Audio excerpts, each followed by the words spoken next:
বিতর্ক, দুর্ঘটনা, সমালোচনা পিছু ছাড়ছে না হযরত শাহজালাল আন্তর্জাতিক বিমানবন্দরের। একের পর এক বিতর্ক প্রতিষ্ঠানটির গৌরবময় ঐতিহ্যকে ধুলোয় মিশিয়ে দিচ্ছে, ফেলছে অস্বস্তিতে। সর্বশেষ কার্গো ভিলেজে ভয়াবহ অগ্নিকাণ্ডের পর সিলগালা করা স্ট্রং রুমের তালা ভাঙার রেশ কাটতে না কাটতেই ঘটল মোবাইল ফোন চুরির ঘটনা, যা ঘটিয়েছেন এক দায়িত্বরত আনসার সদস্য। তার পোশাকের ভেতরে লুকানো অবস্থায় পুরনো মডেলের 15টি বাটন মোবাইল ফোন জব্দ করা হয়। এই ঘটনায় সামাজিক যোগাযোগ মাধ্যমে বিতর্ক সৃষ্টি করেছে। অনেকেই বলছেন আইন শৃঙ্খলার দায়িত্বে থাকা সদস্য রক্ষক হয়ে ভক্ষকের ভূমিকা নিয়েছে, যা বিমানবন্দরের নিরাপত্তা ব্যবস্থাকে প্রশ্নবিদ্ধ করেছে। সূত্রমতে দেশের প্রধান বিমানবন্দরে প্রতি বছর লাগেজ সহ হাজার হাজার কোটি টাকার মালামাল চুরির ঘটনা ঘটে আসছে, যা কোনোভাবেই ঠেকানো যাচ্ছে না।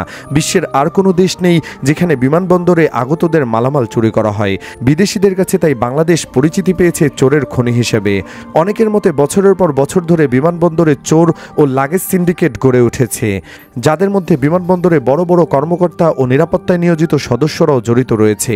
বিমানবন্দর সংশ্লিষ্ট সরকারি হিসাব মতে বিমানবন্দর থেকে প্রতিদিন গড়ে 3টি লাগেজ চুরি বা গায়েব হচ্ছে।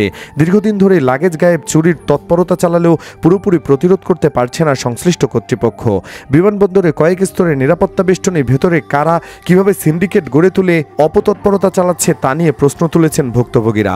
গত 18 অক্টোবর কার্গো ভিলেজে ভয়াবহ অগ্নিকাণ্ডের পরও অগ্নি প্রতিরোধী স্ট্রংরুমে আইন শৃঙ্খলা রক্ষাকারী বাহিনীর জন্য আমদানি করা বেশ কিছু আগ্নেয়াস্ত্রও ছিল। তবে সিলগালা অবস্থায় থাকা স্ট্রংরুমের তালা ভাঙা হয়। অনেকের আশঙ্কা স্ট্রংরুম থেকে কয়েকটি অস্ত্র চুরি হয়েছে। সেই ঘটনার রেশ শেষ না হতেই ফোন লুকিয়ে নেওয়ার চেষ্টা করেন দায়িত্ব নিয়োজিত আনসার সদস্যরা। এর আগে বিমানবন্দরে যাত্রীর লাগেজ থেকে 8,97,000 টাকা চুরির ঘটনায় বিমান বাংলাদেশ এয়ারলাইন্সের 5 কর্মীকে গত 6 সেপ্টেম্বর গ্রেফতার করা হয়। গত 2 আগস্ট ভারতের চেন্নাইগামী সেই যাত্রীর চেক করা লাগেজ থেকে চুরির ঘটনা ঘটে। ঘটনার পর সিসিটিভির ফুটেজ থেকে কর্মীদের শনাক্ত করা হয়, যাদের বিরুদ্ধে বিমানবন্দর থানায় মামলার পর আদালতের মাধ্যমে জিজ্ঞাসাবাদ শেষে জেল হাজতে পাঠানো হয়েছে।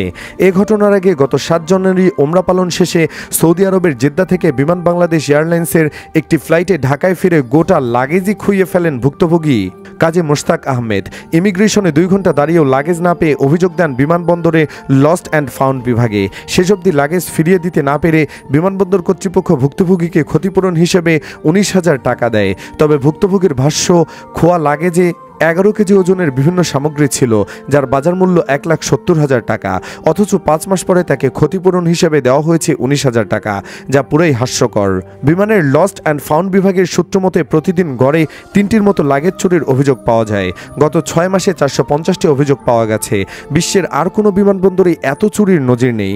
জানতে চাইলে সিভিল এভিয়েশনের এক শীর্ষ কর্মকর্তা নাম প্রকাশ না করার শর্তে বলেন, বাইরে যতই কয়েক স্তরের নিরাপত্তা বলয়, কিন্তু ভেতরে তেমন শক্তিশালী কোনো নিরাপত্তা ব্যবস্থাই নেই। বাইরে কড়াকড়ি, ভেতরে ঢিল। ভেতরে এই প্রশাসনিক দুর্বলতার কারণে সিন্ডিকেট চক্রের অধ্যত্ব এতটা বেপরোয়া। শাহজালালে এত স্ট্রং বাহিনীর সিকিউরিটি থাকা সত্ত্বেও তারা কিছুই টের পেল না। সিভিল এভিয়েশনের সিকিউরিটি চুরি পাচার সহ অমুক করে তমুক করে বলে অ্যাফসেক বাহিনী আনা হলো, কার্যত কিছুই হচ্ছে না। শো অফ হলো, সিন্ডিকেট বাজি থামছেই না। এভিয়েশন বিশেষজ্ঞ কাজী ওয়াহিদুল আলম বলেন, পুরো এয়ারপোর্টের মালিকানা অনেকটা সিভিল এভিয়েশন কর্তৃপক্ষের। সরকারের পক্ষ থেকে তারা দায়িত্বপ্রাপ্ত। এয়ারপোর্টের ভেতরে অন্য কোনো সংস্থার কর্তৃত্ব নেই। এর ভেতরে ভালো কিছু হলে প্রশংসা, মন্দ হলে নিন্দিত হতে হবে তাদেরই। অথচ এর ভেতরে কিছু ঘটলেই দেখা যায় সবার মধ্যে দায়িত্ব এড়িয়ে যাওয়ার সংস্কৃতি কিংবা ধামাচাপা দেওয়ার চেষ্টা। এটা থেকে বেরিয়ে আসতে হবে। নাম প্রকাশে অনিচ্ছুক আরেক এভিয়েশন বিশেষজ্ঞ বলেন, এভাবে একের পর এক অপ্রীতিকর ঘটনা শাহজালাল আন্তর্জাতিক বিমানবন্দরের পরিচয়ে কলঙ্কের কালি লেপন করছে। তদন্ত কমিটির নামে সংশ্লিষ্ট কর্তা ব্যক্তিরা দায় এড়াচ্ছেন এবং বিষয়টিকে বরাবরই উপেক্ষা করে যাচ্ছেন। আর কতটা মূল্য দিলে বিমান এদের কাছ থেকে রেহাই পাবে? সেজন্য সবাই বলছেন, কেউ চুরি করলে যেন প্রকাশ্যে তার হাত কেটে দেওয়া হয়। তাদের এই দাবির সাথে আপনিও একমত কিনা কমেন্ট বক্সে জানান আপনার রায়। ভিডিওটি ভালো লাগলে লাইক দিন এবং শেয়ার করুন। আর অবশ্যই চ্যানেলটিকে সাবস্ক্রাইব করুন। ধন্যবাদ।